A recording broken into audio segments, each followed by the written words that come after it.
shame in mine. Fuck that shit.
Kris Collins, Guts and Glory. What's up, guys? This is Kris Collins. Welcome to episode 43 of Guts and Glory. And yeah, man, I'm sitting here working on this digital art on the iPad Pro. Yeah. Big shout to my man Burga Kang on the beats. Appreciate the beats. Yeah. What can I say, guys? We're just plucking along. In this piece right here, I'm really getting over the fact that simple colorways are cool. But yeah, I like the way this thing turned out. Really cool stuff here, and very simple colorway. You don't always have to go crazy with it. Sometimes using a minimalist approach is a good thing, and I don't see anything wrong with it. So just want to say real quick, thanks to all you guys for all the support. Yeah, I mean, I have a great deal of gratitude for all of you, especially you guys who checked out my show and are continuing to check out my show. And I just want to say thanks especially to you guys who actually bought some of the pieces. Man, where do I start? I owe you guys, man, for real. Much love and nothing but respect for all of that. I appreciate it. I couldn't do this without you.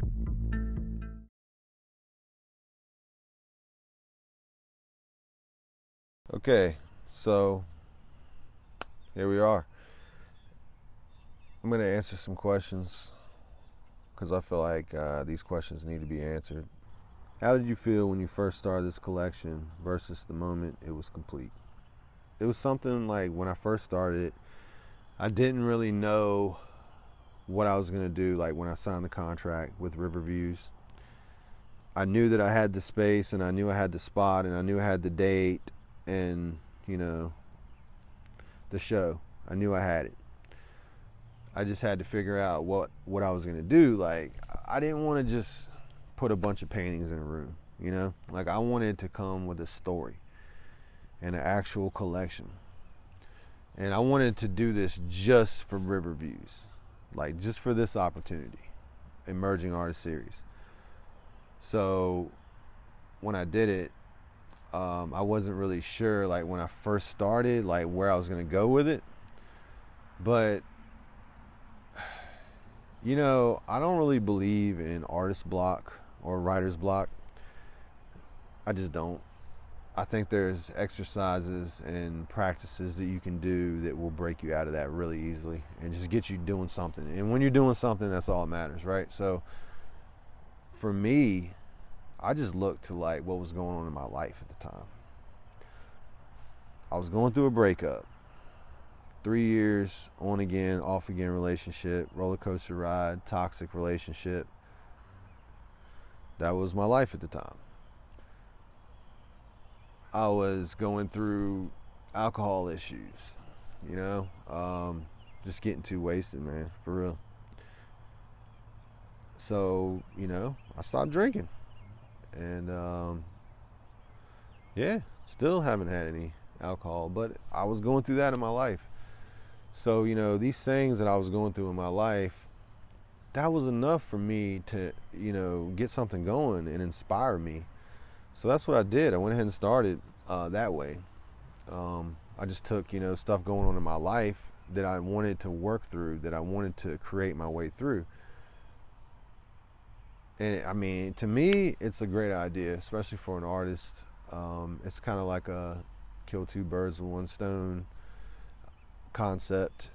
So yeah, that's what I did. And so when I first started the collection, I obviously had, you know, this big goal in front of me. So, you know, it's a bit of stress. It's a good kind of stress. But so yeah, when I was first doing it, I was kind of stressed. And then, you know, things started to fall in line, and I started to create and get into a groove. And then I found the story, and then I was like, okay, yeah, let's do it this way, you know. So then, you know, I started with these elements in my life, and then I went somewhere else with it. I mean, let's look at the characters. You got 3 characters in the story, in the collection. You've got the artist, who I use myself as a reference. Why not? You got the lover, who I actually use my ex-girlfriend as a reference for that. Because why not? You know, I mean, I'm trying to be real with this, guys. You know what I'm saying? Like, I could have used anybody, but like, to me, it just made more sense to use, you know, her. And because I was going through shit with her. Pay attention to the changes in her, in the face. And yeah, anyway, so yeah, those things, you know, I borrowed from real life. So here I am working my way through this, and you know, not only, you know, in my own life, but I'm working my way through this artistically in this story that I've created. All right, so yeah, you know, the whole collection, creating it from the beginning, it was like, wow, okay, I'm this person. When I finished it, I came out a different person. Like, seriously. Because I had worked my way through all this stuff, and in my own life and in the story. And I came out a different person at the end. It was like I was shot out of a cannon kind of deal. But yeah, I mean, at the end, it was like I conquered. You know, like I had literally conquered this goal, and I looked at it almost like a mountain that I had climbed, and I got to the top and I just yelled out, you know, I did it. We talk about people do change. I literally changed from beginning to end. What was the hardest piece for you to create, and why? I don't really know if there was one piece that was harder to create than any of the others. I think they all had their own little challenge. You guys saw me mess up in one of the episodes of Guts and Glory with one of the pieces that I was working on. I messed up, but you know what I did is I just found a way to make it work.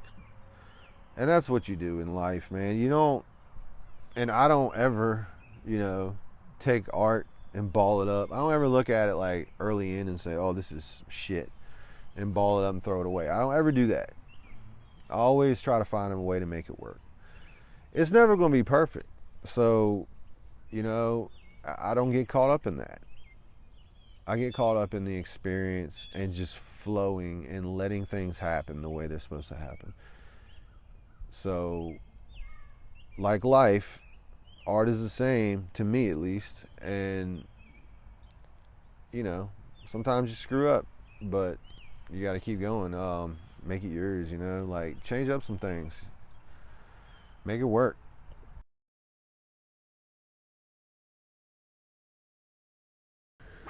A few episodes ago, you know, we lost a young legend, Jacob Doss, and that really impacted the community here where I live at, for sure. And he will be missed, definitely. So I wanted to paint this redirected piece in his honor. So yeah, this is for Jacob Doss, the young legend. And I mean, man, what else can you say? The kid, man, he was a young legend. He will be missed greatly by so many in the community, and it's really good to see a lot of people come together, a lot of musicians come together and do benefits in his name. And recently I actually painted this piece, and if it is sold, all of the money will go to his parents for sure. It's actually hanging at Madison House of the Arts right now until the end of the month, I think. So if you're interested, you can go check it out at Madison House of the Arts, or you can contact me and I'll make sure that you get it. And yeah, the money, all of the money will be given to his family for sure. I just want to take a second and say big shout to Burga Kang again for the beats. The beats are fire. Appreciate it. Much love and respect. But yeah, guys, if you're familiar with my work, you know that I like to do these redirected pieces. So I just went to Goodwill and I bought this piece for $2.99, and I just painted right on top of it. And I used golden acrylic paints, high opacity for sure. Love them. Here you can see I'm using a Sharpie acrylic pen or acrylic marker. I really like this thing a lot. This might be my favorite marker to use, especially for projects like this. And I have used the markers recently, and I really like them a lot. I mean, you know, they really pump out some acrylic paint, and you know, they can pretty much go on top of anything. So I really like these things. We'll definitely use them again, and I'll probably go ahead and stock up on them. But yeah, here's the finished piece. Love how it turned out. I mean, this thing pops. So if you like the piece, make sure you say something in the comments. Say something nice about Jacob. I mean, young legend. We'll never forget you, for sure. Rest in peace, and much love and respect to your family. So yeah.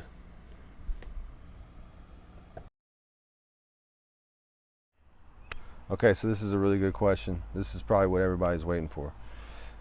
Do any of the pieces have a secret symbolism, and if so, what do they mean? I mean, all of the pieces have symbolism. You've got this relationship that's toxic.